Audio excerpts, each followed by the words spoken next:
G Telugu news కోసం సమయం కేటాయించేందుకు. So మొత్తానికి స్పందన ఒకటి అంటే మనం అటు మాధవి లత మాట్లాడారు, అదేవిధంగా చీకొట్టి ప్రవీణ్ మాట్లాడారు. హైడ్రా అయితే క్లారిటీగా చెప్పింది, ఇంకా ఫాతిమా కాలేజ్ జోలుకి పోమని. సెప్టెంబర్లోనేమో ఎడ్యుకేషన్ ఇయర్ తర్వాత స్పందిస్తామన్నారు. డెఫినెట్గా ప్రభుత్వం ఒత్తిడి ఉంటుంది, ఎందుకంటే ఎంఐఎంను ముట్టుకుంటే ఏమవుతుందన్న భయం బీఆర్ఎస్ కు కాంగ్రెస్ కు రెండు పార్టీలకు కూడా ఉంది. వ్యక్తులను బట్టి పార్టీలను బట్టి చర్యలు తీసుకోవడం ఎంతవరకు సమంజసం అంటారు? అదే కరెక్ట్ కాదు. వాళ్ళు జస్టిఫై చేస్తుంది అంటే ఎడ్యుకేషన్ ఇయర్ లేకపోతే కాలేజీ అదేని చెప్పి. మాధవిలత రేజ్ చేసిన పాయింట్ కూడా కరెక్ట్ కదా. మరి మీరు పేదవాళ్ళవి కూల్చేయడం కూడా కరెక్ట్ కాదు కదా. సామాజిక ప్రయోజనం అంటే పేదవాళ్ళవి కూల్చడం కూడా తప్పే కదా.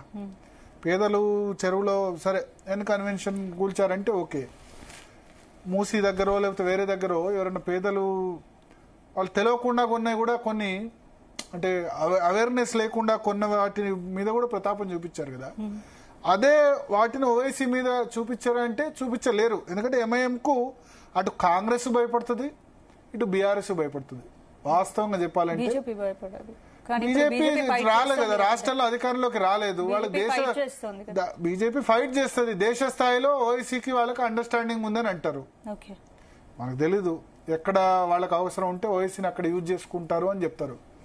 సో అందుకని నేను చెప్తున్నా, ఎవరు అధికారంలో ఉంటే వాళ్ళతో ఏమేమి అంటకాగుతుకొని వాళ్ళు ఓల్డ్ సిటీని పూర్తిగా కబ్జాలోకి తీసుకుంటుంది. ఓల్డ్ సిటీ ఇంకా ఓల్డ్ సిటీగానే ఉంది, ఇప్పటికీ మెట్రో రాలేదు, ఏది డెవలప్మెంట్ జరగలేదు. ఇప్పుడు అంటున్నారు కదా ల్యాండ్ వాల్యూ ₹1,00,000 ఎక్కడుందని చెప్పి. మిగతా సిటీ అంతా కూడా గజన్ ల్యాండ్ వాల్యూ 1,00,000 ఉంటే ఓల్డ్ సిటీలో 20 to 30% కూడా ఉండదు.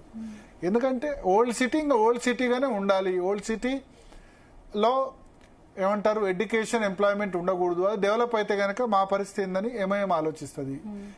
దాన్ని ముట్టుకోవడం ఎందుకు, ఆ 7 కాన్స్టిట్యున్సీస్ వాళ్ళకి ఇచ్చేద్దాం, అదో అంటారు కదా దేవుడికి ఇచ్చేసాం అన్నట్టు, ఆ 7 కాన్స్టిట్యున్సీస్ వారికి ఇచ్చేద్దాం అన్నట్టు బీఆర్ఎస్ వైఖరి, కాంగ్రెస్ వైఖరి. వీళ్ళిద్దరిట్లో ఎవరు అధికారంలోకి వచ్చినా అంతే, బీఆర్ఎస్ అయినా కాంగ్రెస్ అయినా ఎంఐఎంని టచ్ చేయడానికే భయపడతాయి. ఒక్క మొనగాడు ఎవరంటే కిరణ్ కుమార్ రెడ్డి.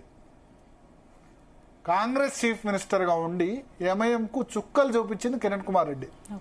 ఆయన 2.5 సంవత్సరాల పరిపాలనలో ఆయన ఏదో ఒక మంచి పని చేశారు. కాంగ్రెస్ చీఫ్ మినిస్టర్ గా ఉండి ఆయన అక్బరుద్దీన్ ఓవైసీని అప్పుడు హిందువుల్ని మేము 5 నిమిషాల్లో 15 నిమిషాల్లో చంపేస్తాం అన్నప్పుడు జైల్లో వేశారు కదా. తర్వాత అసదుద్దీన్ ఓవైసీని కూడా వేరే కేసులో అప్పుడు జైల్లో వేశారు కదా. ఆ ఇమేజ్ ఇప్పటికి కూడా ఉంది కిరణ్ కుమార్ రెడ్డికి. సో మిగతా ఏ కాంగ్రెస్ కానీ బీఆర్ఎస్ కానీ ఈ రెండు పార్టీలకు ఆ దమ్ము లేదు. వాళ్ళు ఏం చెప్తారంటే ఎందుకు వాళ్ళతో పెట్టుకుంటే కనుక మిగతా చోట్ల వాళ్ళు అన్రెస్ట్ క్రియేట్ చేస్తారు అని చెప్పి చెప్తారు. కానీ చట్టం అంటే చట్టమే కదా, చట్టం ఓవైసీ చుట్టం కాదు కదా. చట్టం ఓవైసీ చుట్టం ఎంఐఎం చుట్టం కాదు కదా. హైడ్రా ఓవైసీకి ఒక స్టాండ్, ఇంకో చోట ఓల్డ్ సిటీలో ఒక స్టాండ్, న్యూ సిటీలో ఒక స్టాండ్ అనేది కరెక్టేనా? అంటే ఇదేదో రంగనాథ్ లెవెల్లో హైడ్రా చీఫ్ లెవెల్లో జరిగింది అనుకోను. రేవంత్ రెడ్డి చేసి ఉంటారు. రేవంత్ రెడ్డి ఏమన్నారు ఎంఐఎం అధికారంలోకి రాకముందు, బట్ అధికారంలోకి వచ్చి 63 సీట్లు వచ్చిన తర్వాత ఆయన స్టాండ్ ఏం చేంజ్ చేశారు, ఎంఐఎంను కూడా కలుపుకొని పోతామన్నారు. అక్బరుద్దీన్ ఓవైసీని లండన్ తీసుకొని పోయినారు. సో ఎవరు అధికారంలో ఉంటే వీళ్ళు ఓల్డ్ సిటీ వాళ్ళకి ఇచ్చేస్తారు, బీఆర్ఎస్ అయినా కాంగ్రెస్ అయినా. చట్టం ఎంఐఎం చుట్టం, పాత బస్తీలో ఎంఐఎం చుట్టం. ఏదో చెప్తున్నారు కహానీలు, అక్కడ ఎమ్మెల్యే కూల్చేసాం, ఎమ్మెల్సీ కూల్చేసాం. ఫాతిమా కాలేజ్ జూలై ఆగస్టులో ఏమని చెప్పారు, ఎడ్యుకేషన్ ఇయర్ కానివ్వండి అన్నారు. ఇప్పుడు 10,000 మందికి మరి నిజంగా ఫ్రీ ఎడ్యుకేషన్ ఇస్తే ఆ ఫాతిమా కాలేజ్ ఫీజు డీటెయిల్ బయట పెట్టాలి. వీళ్ళు ఫ్రీ ఎడ్యుకేషన్ గవర్నమెంట్ కాలేజ్ లో ఉంది కదా, వాళ్ళే ఎందుకు ఫాతిమా కాలేజ్ ఎందుకు, గవర్నమెంట్ కాలేజ్ కట్టండి. సో అల్టిమేట్ గా వెరీ బ్యాడ్. అంటే రాష్ట్రంలో ఓల్డ్ సిటీలో ఒకలా అమలవుతుంది, మిగతా అంతా ఒక చోట ఒకలా. విద్యుత్ చౌర్యం, కరెంట్ ఛార్జీలు కట్టరు ఓల్డ్ సిటీలో, అంతే కట్టం. ఓల్డ్ సిటీలో కరెంట్ ఛార్జీలు కట్టం అంటారు. అయినా ఏదైనా కరెంట్ కనెక్షన్లు కట్ చేస్తారా? దమ్ముందా ఎవరికన్నా టచ్ చేసే దమ్ముందా? రేవంత్ రెడ్డికి దమ్ము లేదు, కేసీఆర్ దమ్ము లేదు, ఎవరికి లేదు. బీజేపీ అధికారంలోకి రాదు, వాళ్ళు కూడా మాట్లాడుతున్నారు. బీజేపీ ఓవైసీ మీద వాళ్ళ మీద పెద్ద మాటలు మాట్లాడుతున్నారు, కానీ మరి ఏందో వాళ్ళకి ఇండైరెక్ట్ అండర్స్టాండింగ్ ఉంది అని అంటారు. ఇవన్నీ కూడా ఓటు బ్యాంక్ కోసం యూజ్ చేసుకోవడం. నిజంగా హైడ్రా పెట్టిన కాన్సెప్ట్, హైడ్రా వల్ల ఇప్పుడు హైదరాబాద్ రియల్ ఎస్టేట్ పూర్తిగా పడిపోయింది అని చెప్తున్నారు. పడిపోయిన మాట వాస్తవం. అది హైడ్రా వలన లేకపోతే ఎలక్షన్ ఇయర్ వలన వాస్తవం. ఒక విధంగా తెలంగాణ రాష్ట్రం అంతా కూడా ఫండం, తెలంగాణ రాష్ట్రంలో రియల్ ఎస్టేట్ పూర్తిగా మందగించిపోయింది. జిఎస్టీ వసూళ్లు పూర్తిగా పడిపోయాయి, మందగించిపోయింది.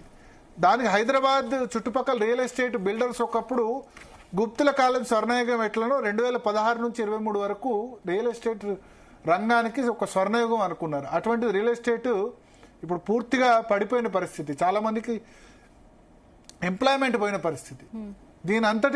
దీనిలో కొంత కారణం హైడ్రాది కూడా ఉంది.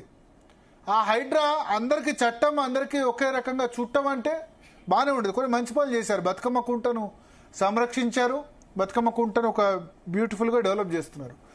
అదే ఫాతిమా కాలేజీ కూడా డెవలప్ చేయండి, మీకు క్రెడిబిలిటీ ఉండదు. మరి జూలై ఆగస్టులో ఆ విధంగా ఎందుకు మాట్లాడలేదు? సో నేను దీనికి హైడ్రా చీఫ్ రంగనాథన్ తప్పబట్టాను. ప్రభుత్వం కోఆపరేట్ చేస్తేనే ఆయన చేయగలరు. ప్రభుత్వంకు మరి 64 మంది ఉన్నారు, 10 మంది బీఆర్ఎస్ నుంచి వచ్చిన వాళ్ళు ఉన్నారు, 74 మంది ఉన్నారు. ఆయన ఏమైంతో ఎందుకు పెట్టుకోవాలి? సో ఎవరు అధికారంలోకి వచ్చినా అప్పుడు కొద్దిమంది పోలీసు అధికారులు గడగడలు ఆడిచ్చారు. మహంతి, ఇప్పుడు సైబరాబాద్ చీఫ్గా ఉన్న అవినాష్ మహంతి తండ్రి ఏకే మహంతి 2009లో గడగడలు ఆడిచ్చారు, కొద్ది కాలం డీజీపీగా చేస్తే. సో అందుకనే నేను చెప్తున్నా, అల్టిమేట్గా ఏంటంటే ఈ చట్టం అన్నది తెలంగాణ రాష్ట్రంలో చట్టం ఎంఐఎం చుట్టం ఈ విధంగా తయారైంది. Unfortunate FIR. సారీ, బీఆర్ఎస్ అయినా కాంగ్రెస్ అయినా, కేసీఆర్ లాంటి వాడు భయపడ్డాడు, రేవంత్ రెడ్డి భయపడుతున్నాడు. ఒకే ఎక్స్ప్రెషన్ కొద్ది కాలం కిరణ్ కుమార్ రెడ్డి ఉండే, ఆయన చాలా తక్కువ కాలం ఉన్నాడు. ఆయన 2.5 సంవత్సరాల్లో అదే గొప్ప విజయంగా చెప్తారు. కిరణ్ కుమార్ రెడ్డి పరిపాలన ఏం చేశారంటే ఓవైసీకి భయపడలేదని చెప్తారు. సో చూద్దాం ఏం జరుగుతుంది నెక్స్ట్. మరి భారతీయ జనతా పార్టీ కూడా ఇప్పుడు రాజాసింగ్ సవాల్ విసిరారు. వీళ్ళు సవాళ్ళు విసిరేంత వరకే ఉంటారా? బీజేపీ కూడా దీని విషయంలో ఏమన్నా చేస్తుందా అన్నది అయితే ఖచ్చితంగా చూడాల్సింది. రైట్.